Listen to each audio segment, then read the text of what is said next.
Hi friends, welcome to my channel Chris's kitchen recipe.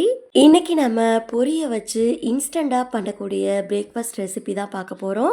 ஒரு 10 நிமிஷம் time இருந்தாலே போதும், ஈஸியாக செஞ்சிடலாம். இந்த ரெசிபி எப்படி பண்ணுறதுன்னு பார்க்கலாம் வாங்க. முதல்ல இந்த ரெசிபி பண்ணுறதுக்கு ஒரு பவுலில் 3 கப் அளவு பொரி சேர்த்துக்கோங்க. அடுத்து இதில் தண்ணி சேர்த்துக்கோங்க. ரொம்ப நேரம்லாம் இல்லை, ஒரு 20 செகண்ட்க்கு இதை ஊற வச்சுக்கோங்க. இந்த பொரியில் தூசி மண்ணெல்லாம் இருந்தாலுமே தண்ணியில் நமக்கு தங்கிடும். இப்போ பாருங்கள், பொரி நல்லா ஊறி வந்துருச்சு. இப்போ இதில் இருக்க தண்ணியெல்லாம் நல்லா பிழிஞ்சிட்டு இதை வெளியில் எடுத்துடலாம். கையில் இது போல் நல்லா தண்ணியெல்லாம் பிழிஞ்சிட்டு பொரியை வெளியில் எடுத்துருங்க. நம்ம எவ்வளோ பொரி சேர்த்துருப்போம், தண்ணியில் பொரி ஊறினதுக்கப்புறமா பாருங்கள், குவான்டிட்டி கம்மியாக தான் கிடச்சிருக்கு. இது போல் தண்ணியெல்லாம் எடுத்துட்டு நல்லா உதிரியாக இருக்கிற மாதிரி பிழிஞ்சு எடுத்துக்கோங்க. அடுத்து இந்த ரெசிபி பண்ணுறதுக்கு பேனில் 2 டேபிள் ஸ்பூன் எண்ணெய் சூடுபடுத்திக்கோங்க. எண்ணெய் சூடானதுக்கப்புறமா இதில் 1/2 டீஸ்பூன் கடுகு சேர்த்துக்கோங்க. கடுகு நல்லா பொரிஞ்சதுக்கப்புறமா 1 டேபிள் ஸ்பூன் கடலைப்பருப்பு, 1 டேபிள் ஸ்பூன் உளுத்தம்பருப்பு சேர்த்துக்கோங்க. இது நல்லா பொன்னிறமாகி வரட்டும். இது செவந்ததுக்கப்புறமா ஒரு பெரிய வெங்காயம் சேர்த்துக்கோங்க. வெங்காயத்தை நல்லா வதக்கி எடுத்துக்கோங்க. கண்ணாடி பதம் வர அளவுக்கு நம்ம வதக்கி எடுத்துக்கலாம். இது கூடவே கொஞ்சமாக கருவேப்பிலையும் சேர்த்துட்டு இந்த வெங்காயத்தை நல்லா வதக்கி எடுத்துக்கோங்க.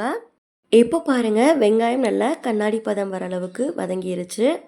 அடுத்து 2 மீடியம் சைஸ் தக்காளி சேர்த்துக்கோங்க. பெரிய தக்காளியாக இருந்தால் ஒரு தக்காளி கூட சேர்த்துக்கோங்க.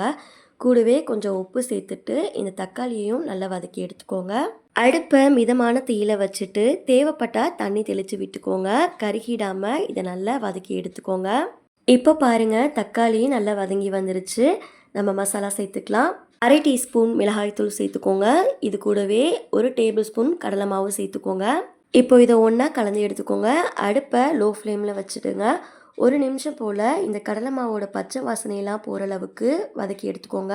இதோட பச்சை வாசனையெல்லாம் போனதுக்கப்புறமா நம்ம ஏற்கனவே ஊற வச்சுருந்த பொரியை சேர்த்துக்கலாம்.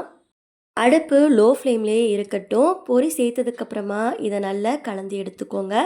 இந்த ஸ்டேஜில் தேவைப்பட்டால் உப்பு சேர்த்துக்கோங்க. நான் ஏற்கனவே உப்பு சேர்த்துருக்கேன் அப்படிங்கிறதால கரெக்டாக இருந்தது. இதை நல்லா கலந்ததுக்கப்புறமா இதை க்ளோஸ் பண்ணிவிட்டு ஒரு 5 நிமிஷத்துக்கு லோ ஃப்ளேம்லேயே குக் பண்ணி எடுத்துக்கோங்க. ஒரு 5 நிமிஷத்துக்கு அப்புறமா ஸ்டவ் ஆஃப் பண்ணிவிட்டு கடைசியாக கொஞ்சமாக மல்லி இலை சேர்த்துக்கோங்க.